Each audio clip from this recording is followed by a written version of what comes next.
सुप्रभातम बच्चों, आज हम 10वीं कक्षा का द्वितीय पाठ न्यग्रोध वृक्षः पढ़ेंगे।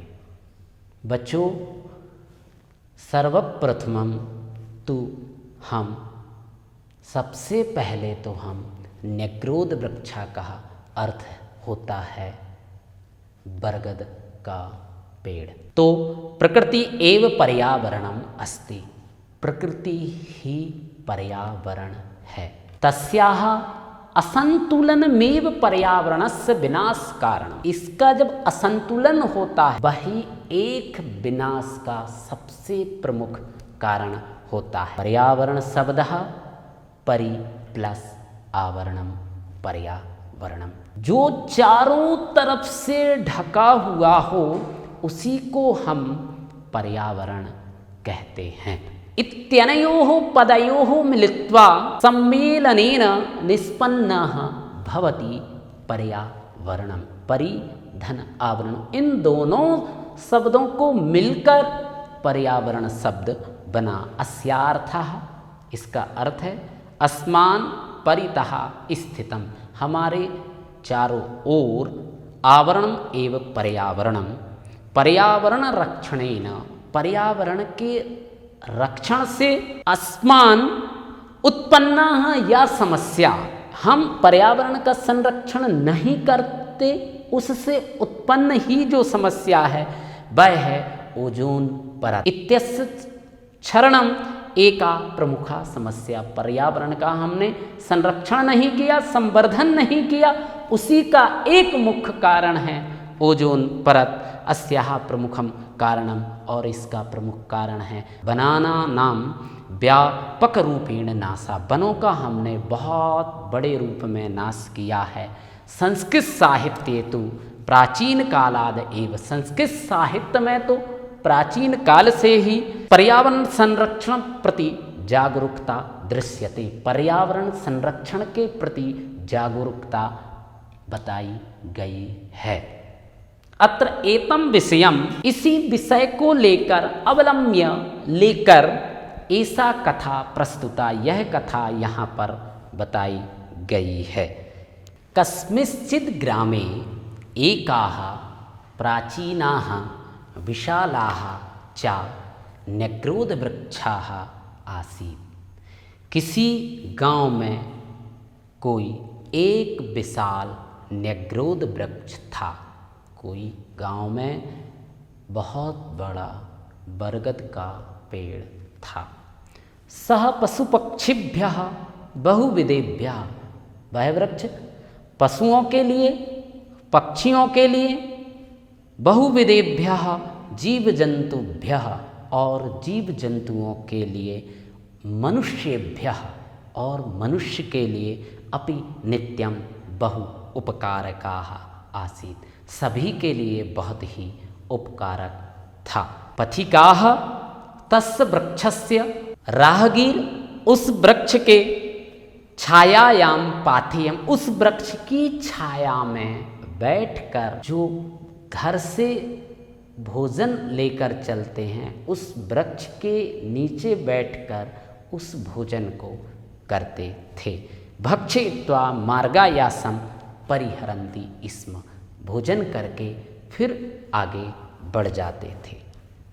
पशवाः छायार्थम, और पशु उस वृक्ष की छाया में वृक्षमिमं आश्रयन्ति, या उस वृक्ष की छाया में अपना आश्रय लेते थे।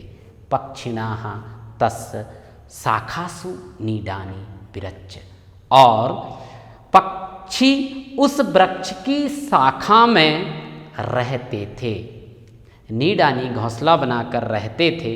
सर्पाश्च तत्रेषु, और सर्प भी उस वृक्ष के वाल्मीकेषु, वामी बनाकर वासम कुर्वन्ति स्म, उस वृक्ष के पास, वृक्ष में वामी बनाकर, सर्प के रहने का स्थान बनाकर उस वृक्ष के पास रहता था। एवं सह वृक्षः, इसी तरह, सह मतलब है वृक्षः सर्वप्रिया, इसी कारण से वह वृक्ष सभी के लिए बहुत प्रिय था। सर्वहितकारी, और सभी के लिए बहुत ही हितकारी। सर्वापेक्षितः च आसीत्, और सभी के लिए अपेक्षित था। तस्य न्यग्रोध वृक्षस्य शाखायाम, उसी न्यग्रोध वृक्ष की शाखा में कोई एकः काकः बहुकालात् वसन्नासीत्, एक कौआ बहुत समय से उस वृक्ष की शाखा पर रहता था।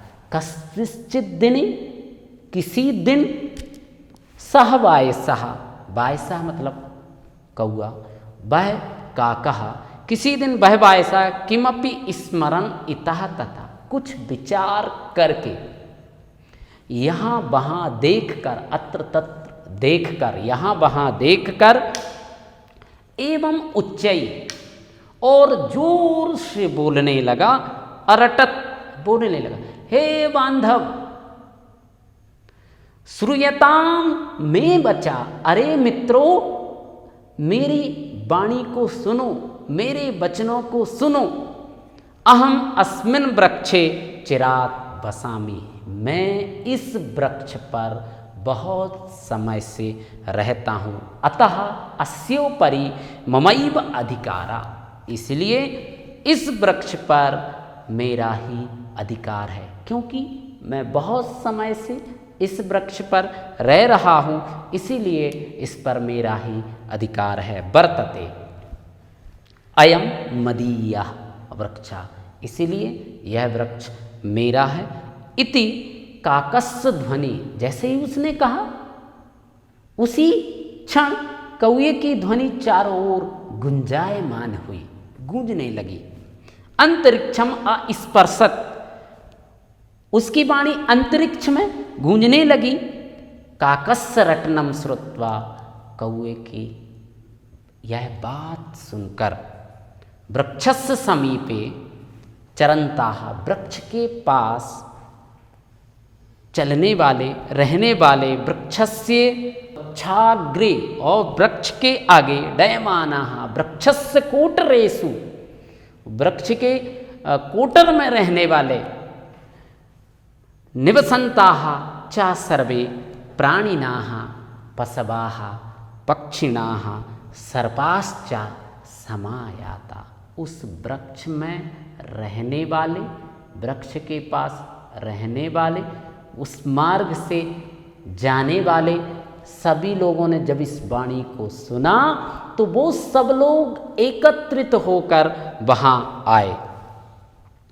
तो जैसे ही सब आते हैं, तेसाम मध्य प्रथम, उनमें सबसे पहले सर्पः फटाटोपम कुर्बन, सर्प अपना फन फैलाते हुए अकुर्बन नवेदयत बोलता है।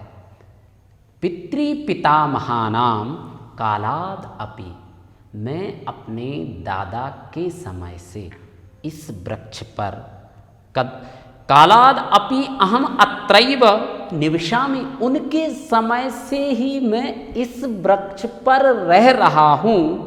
अतोयम वृक्षः मदीय, इसलिए यह वृक्ष मेरा होना चाहिए। इति ततः शाखातः शाखांतरम, शाखा पे शाखा के अंदर, चंक्रम एकः कीटः, एक कीट प्रत्यावदत, उसमें रहने वाले कीट पतंग जो हैं बोलते हैं, मदीय अर्भाकैः सार्धम अहं बहु वर्ष, मैं अपने परिवार के साथ बहुत समय से अत्रैव उषितवान् अस्मि, मैं अपने परिवार के साथ बहुत समय से इस वृक्ष पर रह रहा हूँ। अतोयम वृक्षः ममैव, इसलिए यह वृक्ष मेरा है। अनंतरम शुकः अस्य वृक्षस्य फलानि खादन् जन्मतः अहम अत्रैव वर्तते, वहीं पर फिर शुक आता है, तोता आता है और कहता है कि मैं भी बहुत समय से इस वृक्ष के फल खाकर इतना बड़ा हुआ हूँ। अहम अत्रैव वर्तते, रह रहा हूँ, ना अहम इमं द्रुमं परित्यक्तुम इच्छामि, मैं इस वृक्ष को छोड़कर नहीं जा सकता। मदीय एवायम निग्रोध वृक्षस्योपरि, बोलते हैं इस वृक्ष पर एवं निग्रोध वृक्षा इति उच्चै अभणत, ये मेरा है निग्रोध वृक्ष, ऐसा उसने तेज से बोला। ततश्चा तत्रत्याः अपरिमिताः, उसके बाद वहाँ पर क्रमयाः कीटाश्च, कीट पतंग, अयम तरु अस्मदीय एव, यह वृक्ष मेरा है। इत्युक्त्या वृक्षस्योपरि, ऐसा बोलकर उस वृक्ष के ऊपर स्वम स्वम अधिकारम, अपना अपना आधिपत्य, अपना अपना अधिकार घोषयन, जताने लगे, कहने लगे इस वृक्ष पर हमारा अधिकार है। विचित्रतरम कौलाहलम, विचित्र कोलाहल हुआ। अकुर्बन, करने लगे, वह बहुत कोलाहल करने लगे, बहुत शोर करने लगे। तत्रांते कश्चित, वहीं पर कोई, अजापुत्राः तत्रागता, वहीं पर कोई बकरी का बच्चा वहाँ पर आता है। सोपी तस्य तरो, वह भी उस वृक्ष के पत्तों को खाता है। नदन्ति स्म तम दृष्ट्वा, उसको देखकर सर्वे प्राणिना न्याय निर्णयम कर्तुम तम प्रार्थवन्तः, प्रार्थयन्त, सभी ने उसका निर्णय, उससे निर्णय करने की प्रार्थना की कि आप हमारे विवाद का निर्णय करिए कि यह इस वृक्ष पर किसका अधिकार होना चाहिए। सर्वेषां वचनानि श्रुत्वा, सभी के वचनों को सुनकर, सह अजा अवदत्, वह बकरी का बच्चा बोलता है, अस्तु ठीक है, मया समेषां समस्या समाकर्णिता, सभी लोग अपनी अपनी समस्याएं मुझे बताइए। इदानीं मम वचनानि यूयं शृणुत, इस समय आप लोग मेरे वचन को सुनिए। काश्चन शाखा काकेभ्यः, जो जिस शाखा पे कौवे रहते हैं वो शाखा कौवे की, शाखांतराणि च क्रमकीटेभ्यः, और उस वृक्ष की शाखा के अंदर यदि कीट पतंग रहते हैं तो वह कीट पतंग की। मूले पर मूलम सर्वेभ्यः, और जो उसका मूल है वह सभी का है। अनेन प्रकारेण सर्वेभ्योपि, इसी तरह इस पर सभी वृक्षम विभज्य दापयिष्यामि, इस वृक्ष को हम सब, जो जिसका अधिकार जहाँ है उसको हम वहाँ काट के, इस वृक्ष को कर्दनम करके, इस वृक्ष को काट काट करके हम जिसका जहाँ अधिकार है उसको हम ये वृक्ष दे देते हैं। अस्मिन्नेव ग्रामे, इसी गांव में, कश्चित वृक्षेद का, कोई वृक्ष को काटने वाला से, मैं मित्रम अस्ति, मेरा मित्र है, ताम आवाहयामि, उस मित्र को हम यहाँ बुलाएंगे। इमं वृक्षम खंडसः कर्तुम, उस वृक्ष को काटने के लिए हम उसको यहाँ पर बुलाएंगे। अजस्य निर्णया सर्वे स्वीकृता, उस बकरी के बच्चे का निर्णय सभी ने सुना। अतः सर्वेपि वृक्षछेदकस्य, तब सभी लोग उस वृक्ष को काटने वाले के पास जाते हैं। समीपम गत्वा, जाकर, निग्रोध वृक्षम छित्त्वा तस्य भागानां वितरणार्थम, उस वृक्ष के भाग को आपस में बांटने के लिए उससे प्रार्थना करते हैं। परम सोयम काष्ठछेद का अवदत्, वह वृक्ष को काटने वाला बोलता है, पूर्वम अहम वृक्षान छिन्मि स्म, पहले मैं वृक्ष को काटता था। अधुना तादृशे कुत्सिते, लेकिन इस समय इस तरह के कुत्सित बेकार कर्म, निंदनीय कर्म ना व्यापारयामि, इस तरह के निंदनीय कर्म मैं अब नहीं करता। वृक्षाणाम छेदनम महत् पापम इति, वृक्षों को काटना ये सबसे बड़ा पाप होता है। मया अधिगतमस्ति, मुझे ये ज्ञात हुआ है। अतः न्यग्रोध वृक्षस्य छेदनम अहम न कारिष्यामि, इसलिए मैं इस न्यग्रोध वृक्ष का कर्दनम काटना, इस न्यग्रोध वृक्ष को मैं नहीं काट सकता। इति, तथापि, लेकिन फिर भी उसने कहा कि नहीं मैं न्यग्रोध वृक्ष को नहीं काट सकता, लेकिन उसने फिर भी तथापि सर्वे प्राणिना, फिर भी सभी प्राणी तम वृक्षम छेतुम, लेकिन फिर भी सभी प्राणी उससे वृक्ष को काटने की बात करते हैं। कुर्बन तदा साध धीमान इदम आह, लेकिन फिर भी वह बोलता है। अस्तु तरहि, ठीक है, तो फिर प्रथम में वचः शृणुत। अच्छा ठीक है, तो पहले मेरी बात को सुनो। यूयम सर्वेपि अनेन वृक्षेण उपकृता, इस वृक्ष ने हमको उपकृत किया है, हमने इस वृक्ष को क्या दिया है। एव वृक्षस्य उपकारम स्वीकृत्य युष्माभि का प्रत्युपकार कृता, वृक्ष ने हम पर उपकार किए, वृक्ष ने हम पर इतने सारे उपकार किए, लेकिन हमने इस वृक्ष पर क्या उपकार किए हैं वह बताइए। युष्माकम मध्य कहा वृक्षस्य जलसेचनम आकरो, इस वृक्ष पर जल सेचन किसने किया। कहा तस्य रक्षणम विहितवान, इस वृक्ष की रक्षा किसने की। वृक्ष पर सिंचन किसने किया, जल किसने दिया उस वृक्ष को, और उस वृक्ष के उपकार रक्षा किसने की। ना कोपी किंचिदपि, किसी ने भी कोई उपकार नहीं किया। वरुण देवः वृष्टिम वर्षति, वरुण देव ने वृष्टि जल दिया। सूर्य देवः प्रकाशम प्रयच्छति, सूर्य देव ने प्रकाश दिया। भूमाता वृक्षस्य आधारभूता, वृक्ष का जो आधार है, वृक्ष जिस पर टिका हुआ है, उस वृक्ष का आधार भूमाता है। भूमाता ने उस वृक्ष को आधार दिया है। सूर्य देव ने उस वृक्ष को तेज दिया है, प्रकाश दिया है। वरुण देव ने उस वृक्ष को वृष्टि दी है, जल दिया है। वायु अनिलम ददातु, और वायु देव ने उसको वृद्धि की है।